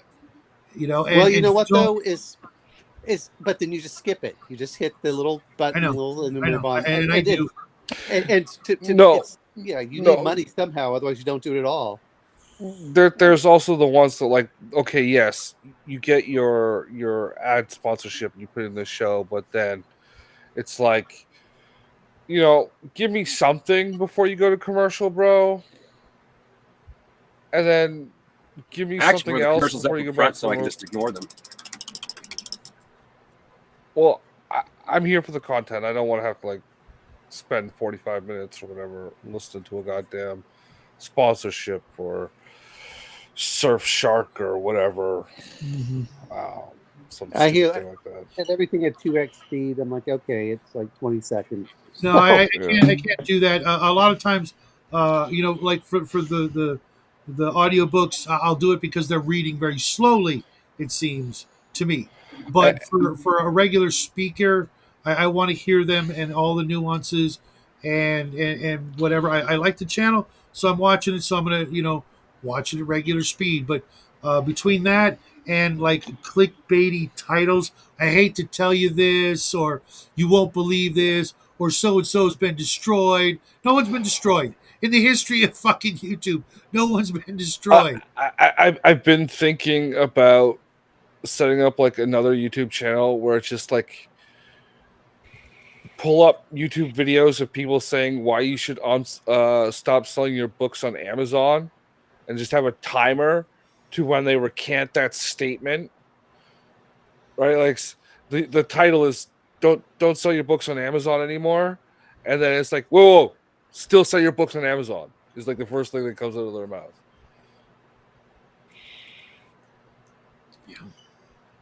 Anyway, it's whatever. It's clickbait title, but it's like yeah. I stopped. All I look at is who gives me good information, which one or who's entertaining. Those are the only two things I care about. And a lot of them, like, okay, fine, you want to do your ads, fine, do it about once every 10 minutes. And less Have than the that, freaking man. decency to play the ad at the beginning or the end of the damn video. Well, I'm not even talking about the ones that are like YouTube insert ads, right? Because sometimes they don't have the choice on that. No, I'm not referring to those. Well, you can still sometimes decide where you're going to put those in. Because I see a lot of them. Boy, it pisses me off whenever I'm trying to watch something and they do it like the every video has to 5 be minutes. long enough, and you need to activate that.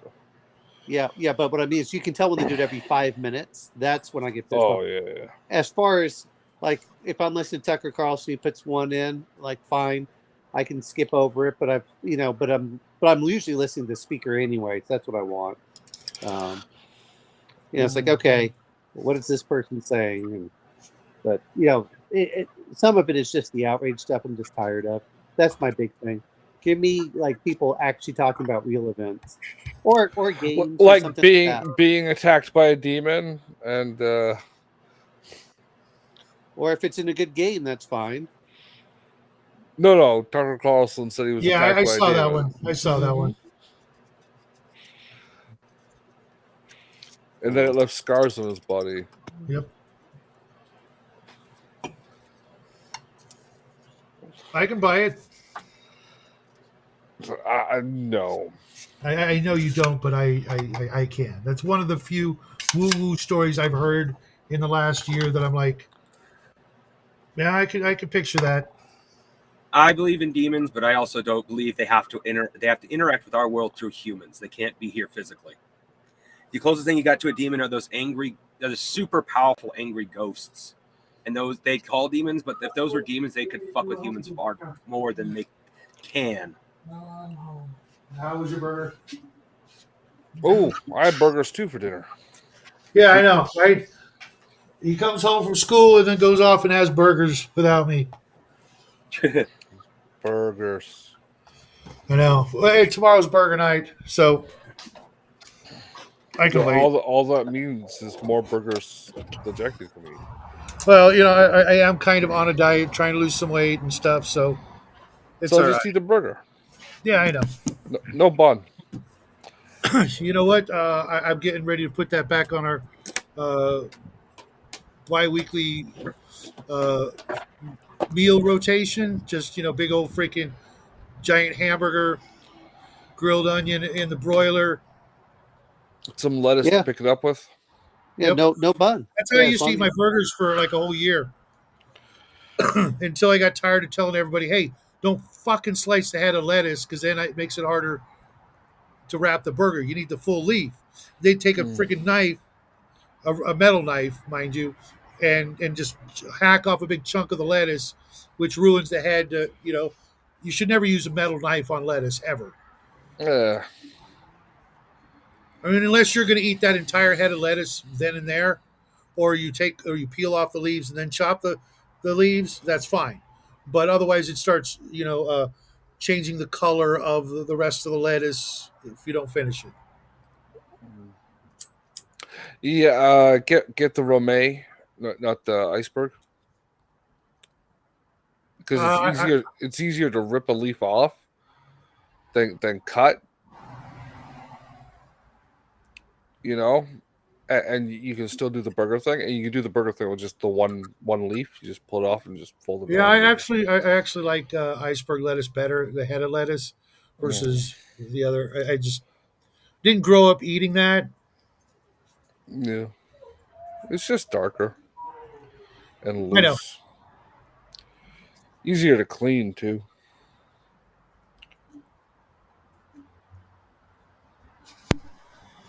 Cabbage. Freaking. Okay, that's weird.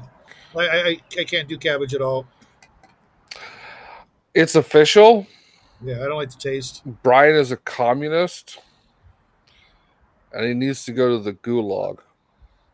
But I can do sauerkraut on all kinds of stuff, but I just can't do cabbage otherwise. Don't care. Yeah. It's official. Brian is a communist. He needs to go to the gulag. I don't know why cabbage still aren't like joining us.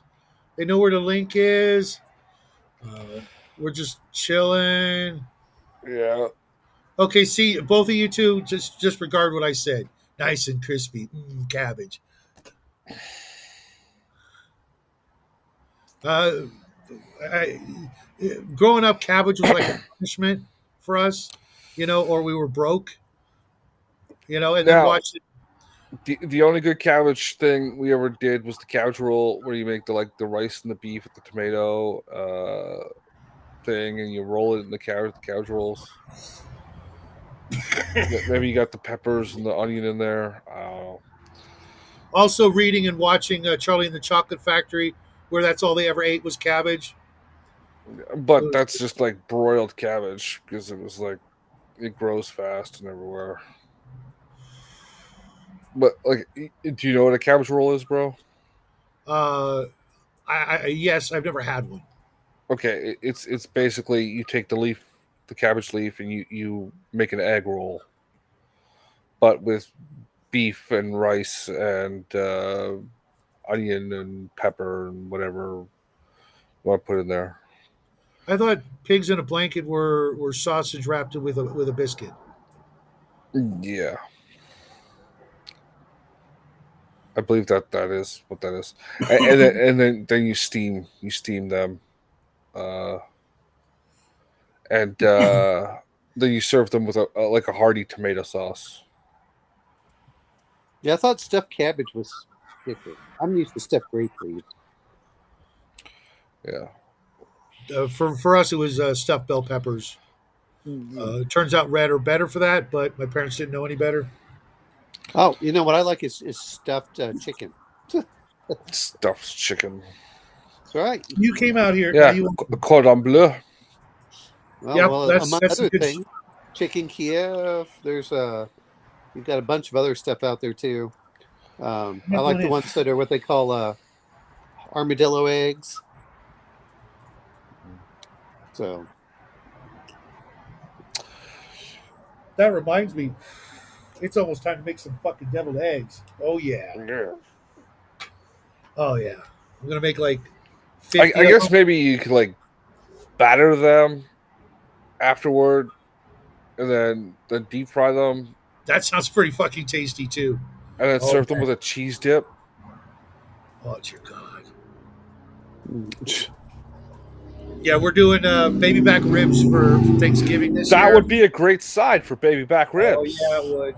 Yeah, it would. Right next to the potato skins and the beans and some sort of bread.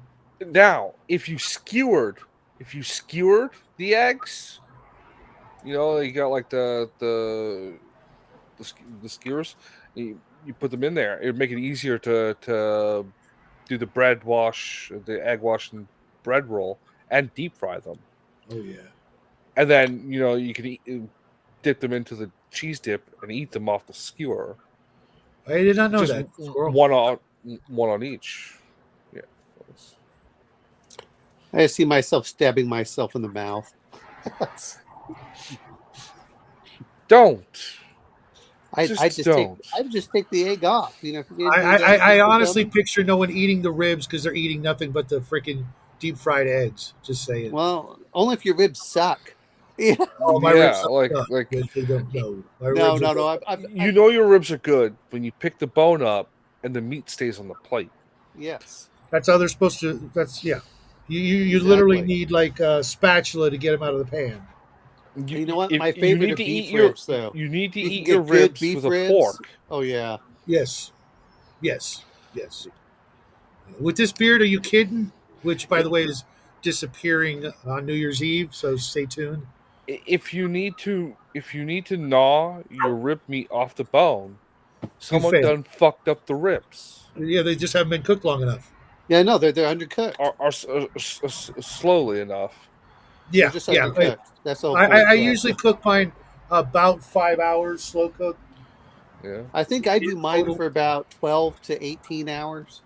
I can't do that here. Gas is so fucking expensive. Well, I usually cook them around 200 degrees, so it's really low. Gas. Yeah, oh no, man! You gotta get yourself a slow cooker. Well, yeah. Because then you're not having to worry about Yeah. I mean, a lot of times I do it in the oven just because I don't have a smoker. But man, I'll lose my powers, dude. The weakness is having to freaking scrub the fucker every day to get the maple syrup out. So no, I'm gonna trim it off. It's yeah. And then you should stop eating maple syrup. It's like, well, why did you cut it? You should also get a crew cut. I think you look good with the crew cut. Dude, if I did that, I would start looking like Shauner. I'm not doing that.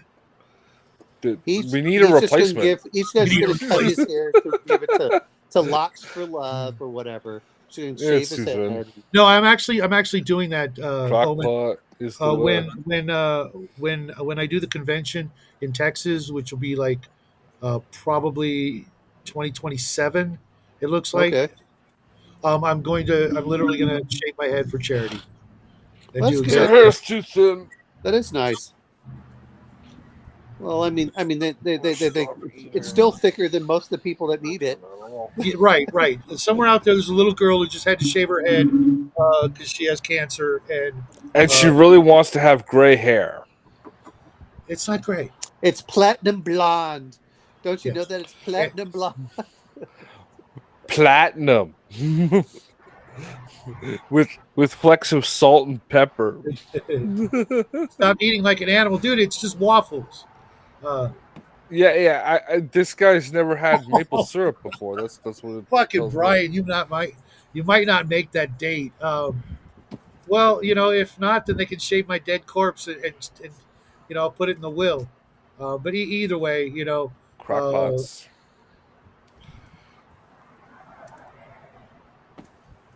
The cult knows where I'm at now. Okay, well. All right, guys. I'm going to head off. You take care. No worries. We'll wrap up. You're going to make the game Sunday, correct? I plan on it. Awesome. But we'll see. I have to go add up all my XP right now to figure out. I do that weekly to figure out how much XP. There's two. Week by week. There's two. I amended the week before last week's, so add it all up, and I think you'll be pleasantly surprised with some of the loot you guys have found, because there's stuff in there no one's seen in decades. Okay, you got my character sheet. You can append my XP from not last session, but the one before. Yeah, because you missed the last one. Yeah, but you can give it to me anyway, because I kick ass that way. It's not going to matter. It's not a lot. It will No, you'll I find get that it all. I get Omenau's XP. He said it's in the rule books, and he You would get know all the 'cause he XP that knows I'm the rule not there books. for. No. I get all the XP you would have gotten. You know what? Actually, that would be kind of cool to have. You know, here's my power. Instead of draining levels, I add levels. I add experience points for everything I take away. No, it's anyway. Yep, that was my plan. I've got to drop the boy off on Saturday morning with his mom. So Okay. anyway, You should give him well, a he's been whistle sick. before you leave. What's that? You should give him a whistle before you leave. I don't have to. You know what I do is he's insufferable enough now that a certain person's won the election and his mom despises that said person. So But he would be more annoying with a whistle. Well, you know what you could do is you could leave him with a whole new set of apparel. You know, all kinds of T-shirts and hats and stuff like that. hey, one of the few videos I have is her destroying my Trump pinata.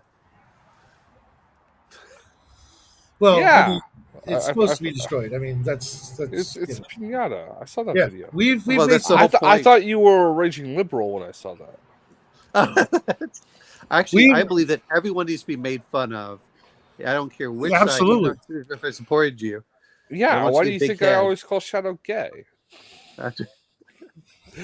Also, thank you for. He was always a happy person. Also, thank you for giving me that opening. Well, here's the thing. You know, he goes by Shadow, but it's reality of its Gaylord. No, it's not. I thought it was OnlyFans exclusive. Jesus Christ, you guys! Shadow does not have those kinds of restrictions. He does not exclusive anywhere. He puts his adult materials for men on men with other men and twinks. All right, on guys, every you platform you can get them on. Take care, Alvin. Have a great Party on rest of your week. Hello, buddy. How are you doing? Hi, sweetie. Look at this guy. Look at this guy. Isn't he adorable? Oh, I love my dog. He's a good boy. What do you want? I've been petting you all day. That's like all I've done. People knew how much time I wasted on your dumb ass.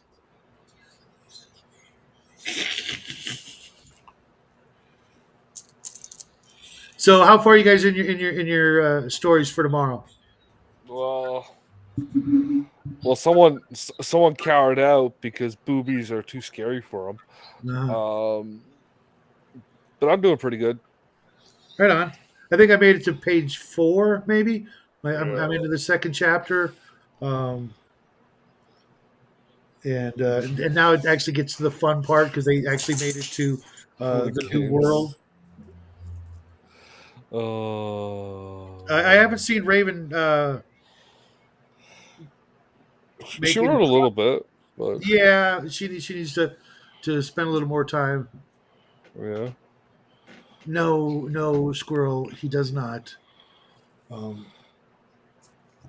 You don't subscribe to Only Games, Grams? Yeah, no. That sounds like a Grams. Yeah. Oh, I think that's too wholesome for Shadow. If it's what I think it is, yeah. Don't do drugs, kids. Stay in school. That whole routine. Yeah. Yeah. Okay. So tomorrow, my channel, 1:00. Yep. Saturday, Shadow's channel, 9:30. We're doing something. Yep. Hopefully, everybody will have written a little bit about their mega corporation for the Shadow Chat. Yeah. Remind me tomorrow. Yeah, I just reminded myself now, so don't feel bad. But, yeah. I think we're going to call it here. We did the 2 hours, had some fun. I'm going to go laugh at the boy's choice of literature that he purchased. That's why I was doing the wrap up with what we're doing next. Yeah, I know. I got that nicely done. And maybe we're going to watch some Gravity Falls together. We've been watching that last night. And you find it fun? Yeah, it's kind of fun. I was really surprised to see Disney make a gay joke. Hey Cal, what's happening? Oh, if you're ready, give me a couple minutes and we can get your character ready for Saturday, Cal. Just meet me over on Discord, I guess. Yeah, you too, Brian. Keep it weird as always. Everybody out there, have a great weekend. Play some games, write some stuff, Eat some have pizza. some fun, eat some pizza, and I will see you guys all tomorrow, man. Party on.